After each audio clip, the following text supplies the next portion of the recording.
मृत्यु एक ऐसा सत्य है जिससे कोई बच नहीं सकता। पर क्या आपने कभी सोचा है कि मृत्यु के ठीक बाद क्या होता है? गरुड़ पुराण में वर्णित एक रहस्यमय यात्रा, आज एक आत्मा की उसी अद्भुत यात्रा की सच्ची गवाही सुनी जिसे उसने यमदूतों के साथ स्वयं महसूस किया था। मृत्यु का क्षण। राजन एक साधारण इंसान जिसने जीवन में अच्छे और बुरे दोनों कर्म किए। एक दिन अचानक दिल का दौरा पड़ा। परिवार रो रहा था। डॉक्टर उसे बचा नहीं पाए। जैसे ही उसकी अंतिम सांसें रुकी, राजन ने कुछ अजनबी छायाएं देखी। दो विशाल काले यमदूत उसके सामने खड़े थे। उनकी आवाज गूंजती है, राजन, तुम्हारी पृथ्वी पर यात्रा समाप्त हो गई है। अब तुम हमारे साथ चलो। मुझे घर वापस जाना है। अब घर लौटने का रास्ता नहीं है। शरीर से आत्मा का अलग होना। गरुड़ पुराण के अनुसार आत्मा शरीर छोड़ते ही 48 मिनट तक अपने शरीर के पास रहती है। राजन अपनी लाश को पड़ा देख रहा था और उसके अपने लोग रो रहे थे, पर कोई भी उसे सुन नहीं पा रहा था। यह उसके अंदर पहला डर पैदा करता है। यमदूतों की यात्रा शुरू। यमदूत राजन को बांध कर लेकर चल देते हैं।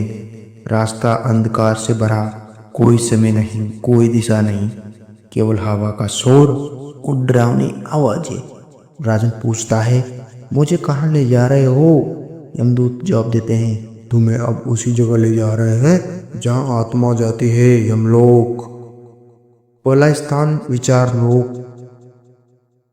यहाँ आत्मा का मन उसके सामने एक स्क्रीन की तरह खुल जाता है। जीवन की हर घटना तेजी से दिखाई देती है।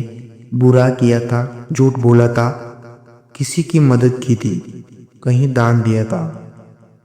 हर कर्म एक एक करके सामने आता है। यह सबसे भावात्मक भाग है। राजन रोने लगा। काश मैं अपने जीवन में बदल जाता। यह वही क्षण है जिसे गरुड़ पुराण कर्म समीक्षा करता है। दूसरा स्थान तपोवन मार्ग। यह वह मार्ग है जहाँ आत्मा अपने बुरे कर्म के अनुसार दुख महसूस करती है। राजन को वहाँ उन लोगों की आवाज़ें सुनाई देती है जो झूठ, चोरी और हिंसा, गलत कर्मों के कारण पीड़ित थे। यमदूत कहते हैं, डरो मत, यह केवल तुम्हें यह समझाने के लिए है कि कर्म कभी व्यर्थ नहीं जाते। तीसरा स्थान सत्कर्म सरोवर। यहाँ उजाला है, मधुर संगीत है। राजन को उसके अच्छे कर्म दिखाई देते हैं। माता पिता की सेवा है, गरीबों को भोजन, किसी की मदद। इस स्थान की ऊर्जा अलग ही है। राजन को पहली बार महसूस होता है। यमदूत कहते हैं, तुम्हारे अच्छे कर्मों ने तुम्हें बचा लिया। अब अंतिम निर्णय के लिए यमराज के पास चलना होगा। यमलोक दरबार। महान यमराज सिंहासन पर बैठे हैं। पूर्ण न्याय, पूर्ण शांति, चित्ता खोला जाता है। राजन के कर्मों का संतुलन देखा जाता है। यमराज कहते हैं, हे राजन, तुम्हारे बुरे कर्म तुम्हें दंड के योग्य बनाते हैं, पर तुम्हारे अच्छे कर्मों ने तुम्हें बचा लिया। तुम्हें एक नया जन्म मिलेगा जहां तुम सुधरने का अवसर पा सकोगे।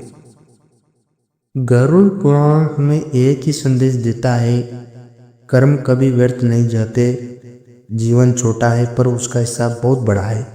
अच्छा करो, सत्य बोलो और किसी का दिल मत दुखाओ, क्योंकि जाने के बाद सिर्फ कर्म साथ जाते हैं और कुछ नहीं जाता। ऐसे ही और वीडियो देखने के लिए हमारे चैनल को सब्सक्राइब करें।